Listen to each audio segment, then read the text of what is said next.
Olá, amigos, tudo bem com vocês? Eu sou a Eniesta e hoje eu tô aqui para falar com você sobre um tema que muitas pessoas têm falado, têm se escutado muito nas redes sociais e que tem realmente feito muita diferença na vida de muitas pessoas. Mas antes de começar o nosso assunto, de começar o nosso tema, eu quero te convidar para dar um like aqui nesse vídeo e compartilhar com pessoas que você realmente queira que participe desse movimento de autoconhecimento. Quero começar dizendo para você que há algum tempo atrás eu busquei entender melhor sobre como que era o comportamento humano, como que as pessoas reagem às diferentes situações. Por que algumas pessoas levam muito a sério situações que para outras não é nem um pouco relevante? E aí eu compreendi que existem vários tipos de comportamento, porque existem pessoas que estão realmente conectadas com 5 tipos de identidade, e eu vou falar sobre elas agora. O primeiro tipo de identidade é aquela identidade revelada por Deus. Para quem acredita, existe lá em Gênesis 1:26, a mensagem que Deus já passa dizendo que Ele faz o homem à imagem e semelhança dele, né? Isso é uma obra-prima feita do próprio Deus. E tudo aquilo que nós somos, de alguma forma, está conectado com o que Deus realmente espera de nós. A nossa identidade, ela tem que estar completamente alinhada a como Deus nos vê, como Deus nos enxerga. E Ele não nos enxerga de maneira disfuncional, Ele nos enxerga em sua totalidade, porque Ele sabe que nós somos a imagem e semelhança dele, porque foi Ele quem nos criou. Só que muitas pessoas vivem outros tipos de identidade, outros movimentos, né, que paralisam a vida do ser humano, está diretamente ligado com a forma como ela se vê, com a forma como ela foi criada e com a forma como a própria sociedade encara que essa pessoa deva ser. O segundo tipo de identidade é a identidade do que o seu pai te ensinou. E aí eu quero conectar isso com bloqueios emocionais, porque 80% dos nossos bloqueios emocionais está diretamente ligado com a nossa identidade diante daquilo que os nossos pais nos ensinaram. Mas eu vou falar um pouquinho mais na frente sobre bloqueios, ok?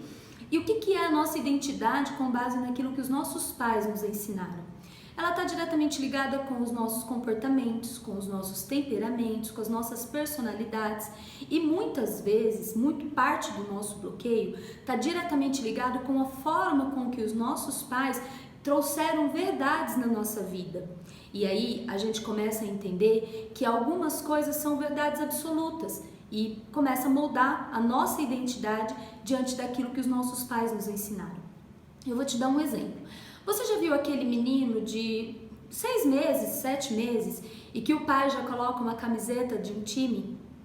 Eu não estou falando que seja errado, mas isso é uma forma com que eu quero te explicar com mais clareza como eu sou moldada, como você é moldado, com base naquilo que os nossos pais, que o meu pai, o seu pai estabeleceu.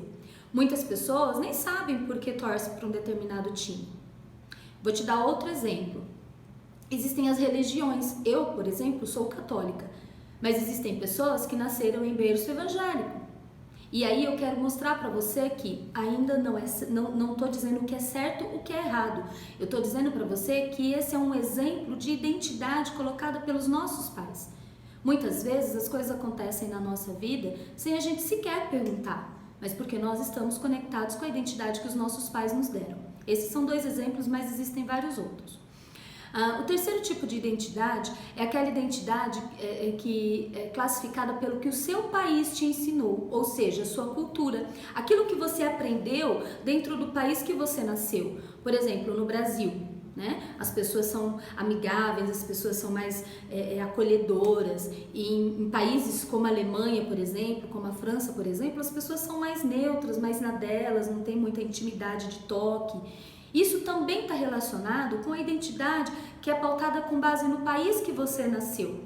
E aí entra a questão dos valores que estão relacionados a valores cristãos, valores ideológicos de diversas formas, mas de alguma forma você adaptou, você pegou para você, eu peguei para mim, alguma coisa relacionada à cultura do meu país.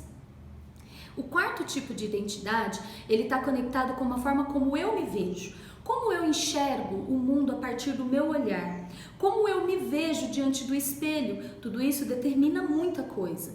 E aí, essa forma de olhar para mim e entender que a minha imagem ela está diretamente conectada com as minhas experiências, com as minhas, com os meus conhecimentos, aí a maneira como eu me enxergo muda todo o meu contexto, porque muitas pessoas se veem de forma completamente disfuncional.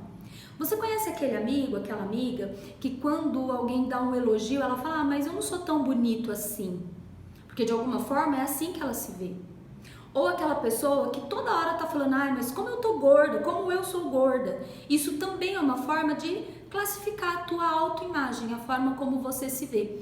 E isso faz parte da tua identidade. Por quê? Porque você tá se enxergando daquela maneira.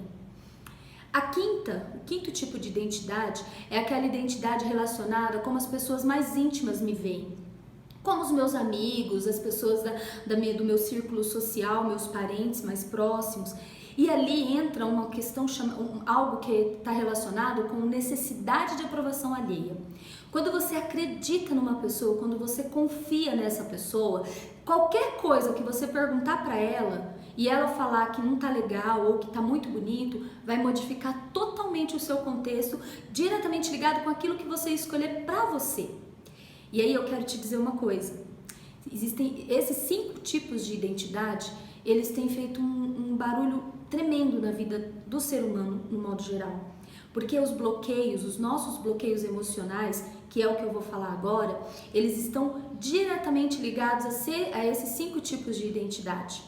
Eu vou falar para você que o maior bloqueio emocional que nós temos, 80% dos bloqueios emocionais que nós temos, eles estão diretamente ligados com a forma como nossos pais nos criaram. Os nossos pais, eles tiveram papel importante, eles têm papel importante na nossa vida. E por isso, a gente determina como nós vamos viver as nossas histórias, os nossos contextos, porque são pessoas que a gente acredita. Só que quantas famílias, quantas crianças, quantos jovens veem um pai, uma mãe em condições precárias, e eu não digo condições financeiras, eu digo condições de relacionamento.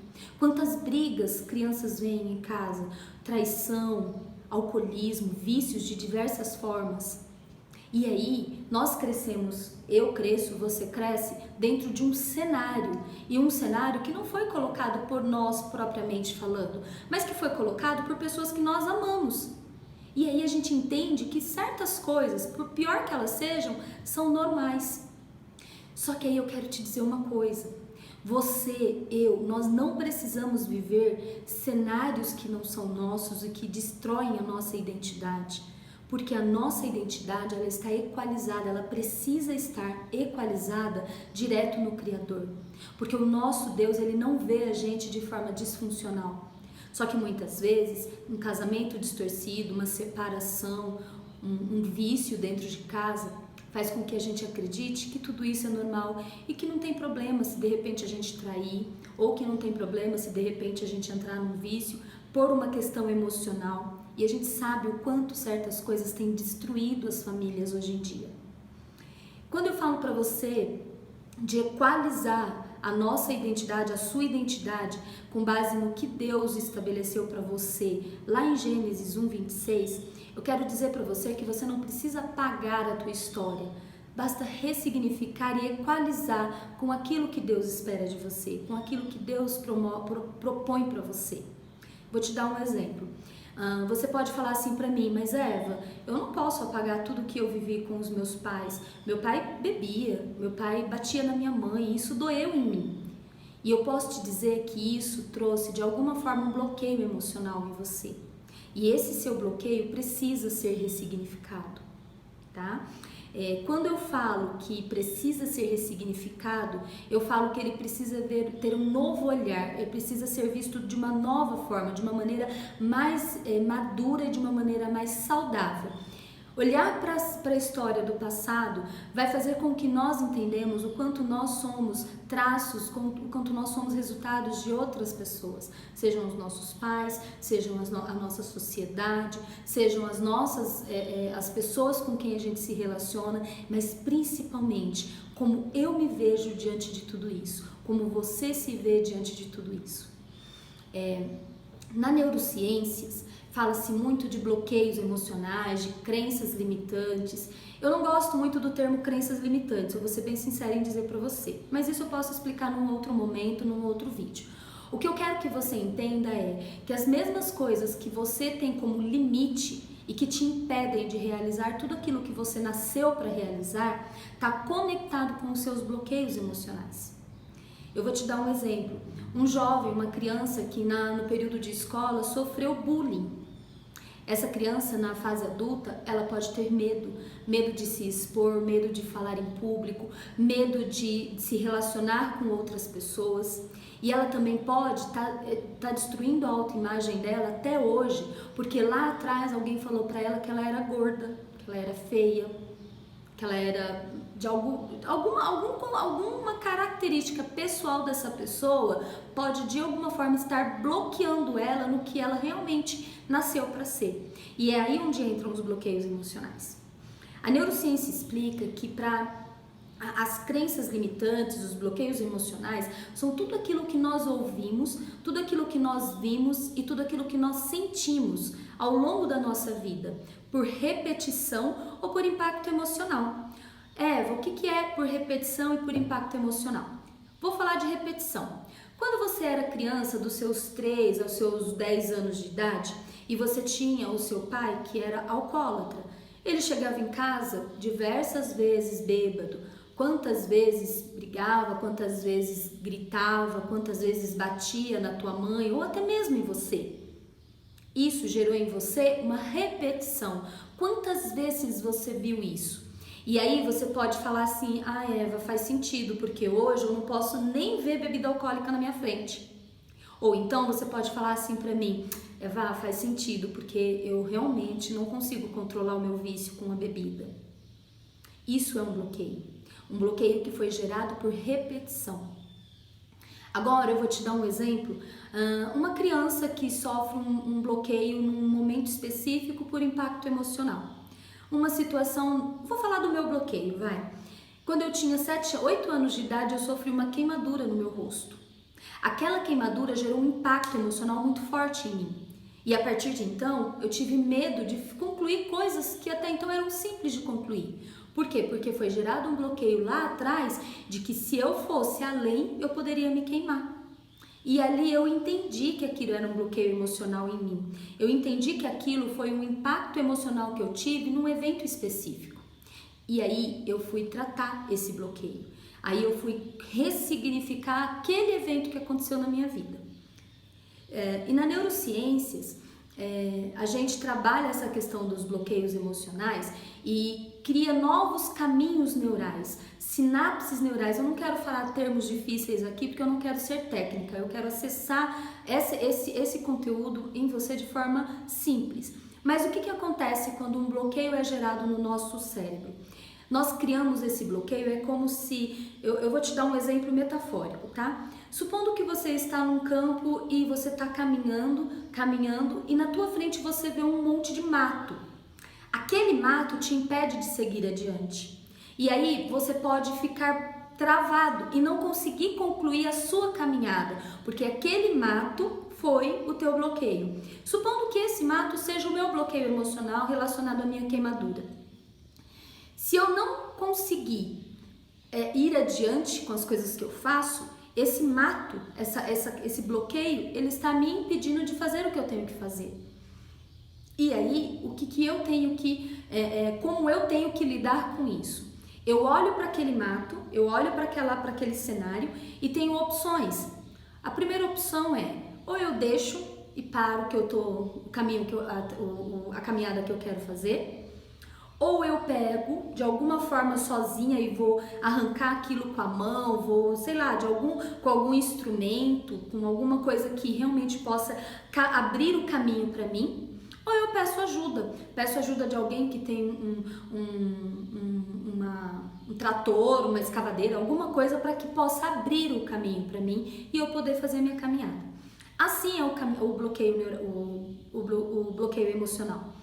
Quando eu tenho um bloqueio emocional, eu tenho essas 3 opções. Ou eu mantenho esse bloqueio por uma vida inteira impedindo eu de realizar coisas que eu posso realizar e que já está à minha disposição, ou eu mesma vou compreender, vou buscar conhecimento, vou tentar de alguma forma, que seja de alguma forma muito amadora, trabalhar isso, ressignificar isso na minha vida, para eu começar a criar pequenos caminhos e fazer a minha caminhada diferente do que foi até então. Ou eu peço ajuda de um profissional que realmente saiba lidar com esse tipo de bloqueio. Alguém que vai segurar a minha mão, alguém que vai me dar suporte para que na hora que eu tiver que ressignificar, e por mais dolorido que seja o meu bloqueio, essa pessoa vai estar do meu lado para que eu possa realmente fazer tudo acontecer. E aí eu consigo abrir novos caminhos. Quando existe um bloqueio, quando eu elimino esse bloqueio da minha jornada, eu consigo abrir novos caminhos para que eu possa viver novas histórias. E esses bloqueios, eles existem, eles sempre vão existir. Mas existem bloqueios que são tão fortes, são tão intensos na nossa vida, que eles ficam guardados no nosso inconsciente. Porque o nosso cérebro, ele tem uma função muito importante, que é fazer com que a gente economize energia, fazer com que a gente não sofra. E por isso que muitas vezes nós fazemos muitas coisas no piloto automático.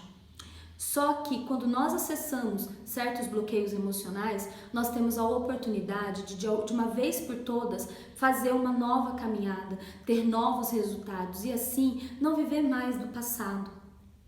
Eu quero trazer 3 assuntos relacionados a isso, que estão diretamente conectados na Bíblia. Lá na Bíblia, em João 13, 21, Jesus Cristo ele fala de Judas. E também lá em João 8, de 1 a 11, ele fala de Maria Madalena.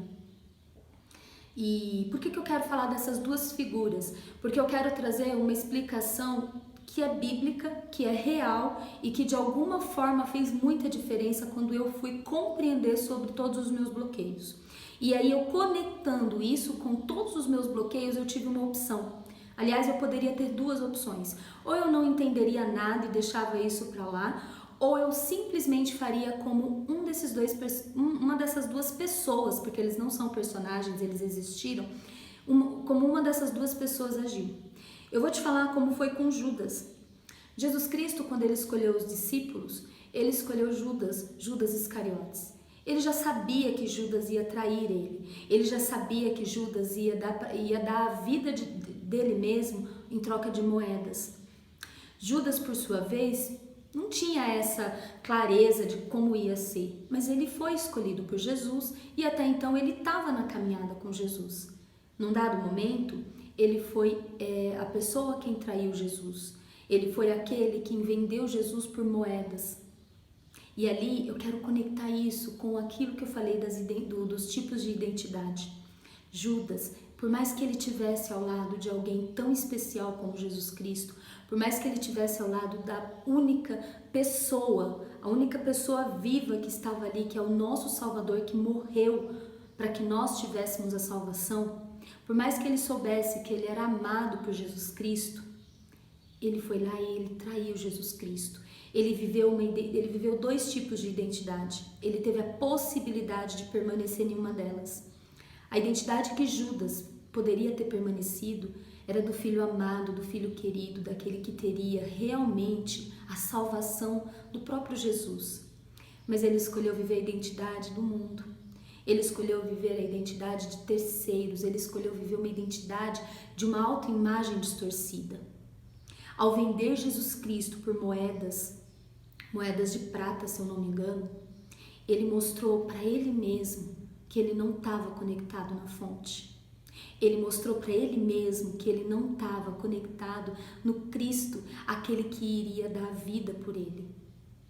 Ele simplesmente vendeu essa pessoa para os fariseus, para os oficiais, por muito pouco. E Jesus Cristo sabia disso. Jesus Cristo, quando escolheu ele, Jesus Cristo já sabia de tudo. Mas Jesus Cristo permitiu, Jesus Cristo deixou que o livre-arbítrio falasse. E quando nós falamos de livre-arbítrio, eu também quero trazer para você esse livre-arbítrio relacionado à nossa identidade.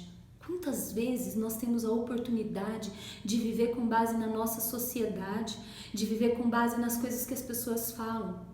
Isso é um livre-arbítrio, Mas quando eu olho para dentro de mim, quando eu conecto, quando eu equalizo a minha identidade com aquilo que Deus fez de mim, com aquilo que Deus já escreveu a meu respeito, eu tenho a oportunidade de não viver conforme os moldes do mundo. E aí, quando Judas teve a oportunidade de não viver conforme os moldes do mundo, ele foi lá e entregou Jesus a preço de nada. E a identidade de Judas foi o preço que ele pagou pela vida dele, porque ao arrependimento, ao remorso, ele foi lá e se enforcou. A identidade de Judas ficou presa no que era mundo e não no que era o reino de Deus. E se Judas, quando eu li essa passagem na Bíblia, eu fiquei me perguntando como Judas foi burro. Porque se ele soubesse que Jesus Cristo ia ressuscitar ao terceiro dia, ele não teria se enforcado, porque ele teria esperado para ter o perdão. O perdão. E aí, por falar em perdão, eu vou entrar na outra pessoa da Bíblia, Maria Madalena. E lá em João 8, 11, Maria Madalena foi entregue pelo povo que estava seguindo Jesus. E o povo veio com toda a força. Eu nem vou entrar no tema, eu vou ser objetiva, mas eu te convido a fazer a leitura. É João 8, de 1 a 11. E naquele momento as pessoas estavam apedrejando, querendo apedrejar Maria Madalena, porque ela era prostituta. E Maria Madalena pecava contra o templo sagrado de Deus, que era o corpo dela. Só que Maria Madalena, ela teve a oportunidade de ressignificar até tudo que estava acontecendo na vida dela até então. Maria Madalena, ela esteve exposta ao julgamento do mundo. Ela esteve exposta à identidade que o mundo estava dando para ela. Só que Maria Madalena, quando ela olhou para Jesus e quando aqueles homens falaram para ele, apedreja, mata ela, julga ela, mas isso também de alguma forma era para testar quem era Jesus. Essas pessoas estavam falando isso para testar quem era Jesus. Jesus simplesmente, com toda a sabedoria do mundo, abaixou, pegou uma pedra e, sem olhar do lado, ele escrevendo no chão, ele só levantou o olhar e falou: quem não tem pecado que atire a primeira pedra. Ali, naquele momento, a mensagem que eu peguei para mim foi: Jesus Cristo, ele estava dando a oportunidade não só de Maria Madalena rever o pecado dela, mas ele estava dando a oportunidade de todas aquelas pessoas entenderem que a identidade delas também estavam distorcidas, que a identidade delas também estavam voltadas para a identidade do mundo. E Jesus simplesmente perguntou: quem não tem pecado que atire a primeira pedra. Aos poucos foram saindo, e no texto sagrado diz que foram saindo dos mais velhos aos mais novos. Por quê? Porque os mais velhos, no mundo de hoje, a gente entende que as pessoas mais velhas têm mais experiências de vida. Então, provavelmente, aquelas pessoas tiveram um estalo mais rápido. Eu não posso julgar essa mulher, porque eu também tenho pecado. E aí, quando todos saíram, Jesus perguntou: cadê eles? Onde eles estão? Maria Madalena responde para ele: eles não estão aqui, Senhor, e eles também não me apedrejaram. E aí Jesus Cristo levanta e fala para ela: então eu também não te condeno, vá e não peques mais. Maria Madalena, ela teve ali a oportunidade de equalizar a identidade dela com aquilo. Olha, me arrepia. Maria Madalena teve a oportunidade de equalizar a identidade dela com a identidade de Deus. E diferente de Judas, que não esperou, que não foi fiel e que ao menos falou que estava com esse pensamento de Satanás, que foi lá e se matou, sem saber, sem entender que Jesus estava falando que ele ia voltar em 3 dias. Ele não teve a oportunidade, mas ele morre de uma forma muito triste, porque ele sentiu remorso. Ele não queria ter feito o que ele fez. E aí, ele consolidou a identidade dele com base no mundo. E Maria Madalena não olhou para trás. Maria Madalena, ela seguiu adiante com a presença de Cristo. Porque, para quem não sabe, Maria Madalena esteve com Cristo na cruz. Maria Madalena foi a serva de Cristo até o último minuto. E ali, a partir daquele momento que Jesus olhou para ela e falou: vá e não peques mais, Eu fico feliz de ouvir isso, porque isso para mim revela o quanto nós temos a oportunidade de sermos como Maria Madalena, ou como nós temos a oportunidade de fazer como Maria Madalena fez. Não olhes para trás. Tudo que você passou, tudo que você viveu, por pior que seja, por talvez ter sido o pior pecado que você tenha cometido, não olhe para trás. Ressignifique as tuas dores, ressignifique os teus bloqueios emocionais. Identifique, primeiramente, quais são aquelas emoções que estão te impedindo de caminhar como mãe, como esposa, como profissional, como filha de Deus. Como você tem olhado para você quando você se olha no espelho, homem, mulher, criança, adulto? Como você tem olhado para você quando você comete algum erro? Identifique quais são os seus bloqueios emocionais. Identifique quais são os impedimentos que você tem e que te impede de fazer novos caminhos. E o que a neurociência explica como crenças limitantes e sinapses neurais e conexões neurais, a Bíblia explica como uma nova caminhada, como um novo olhar para aquilo que está diante do que nós somos. Na Bíblia existem várias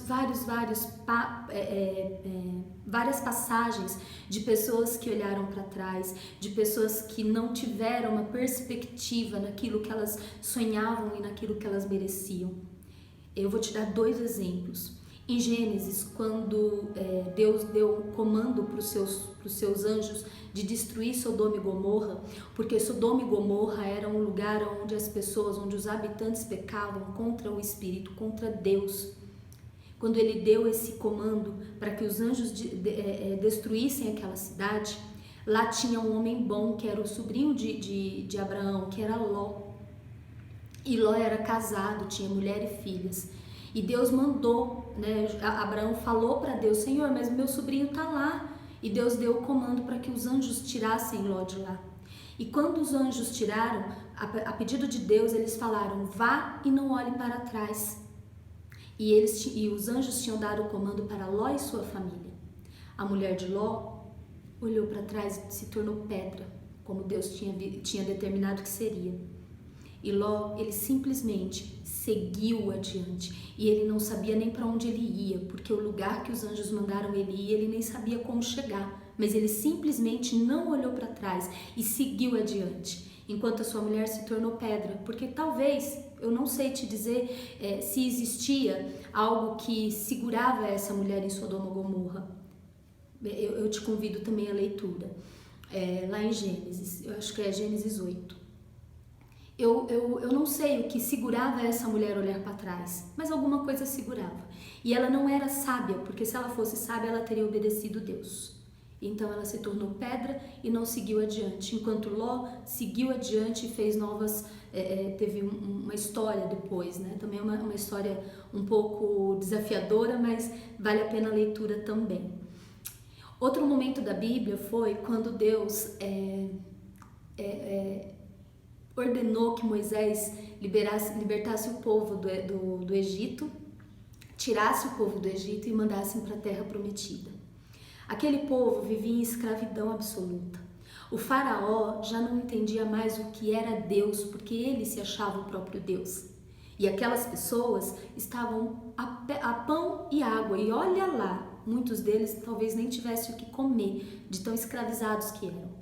E quando Moisés, um homem completamente desprovido, ele era um improvável, porque Moisés ele saiu do Egito por assassinato, ele assassinou um oficial do faraó. E ele saiu do Egito, fugido, e aí Deus foi até ele em Midian e falou: volta e salve o teu povo. E Moisés foi improvável. E Moisés foi e fez tudo o que Deus ordenara fazer.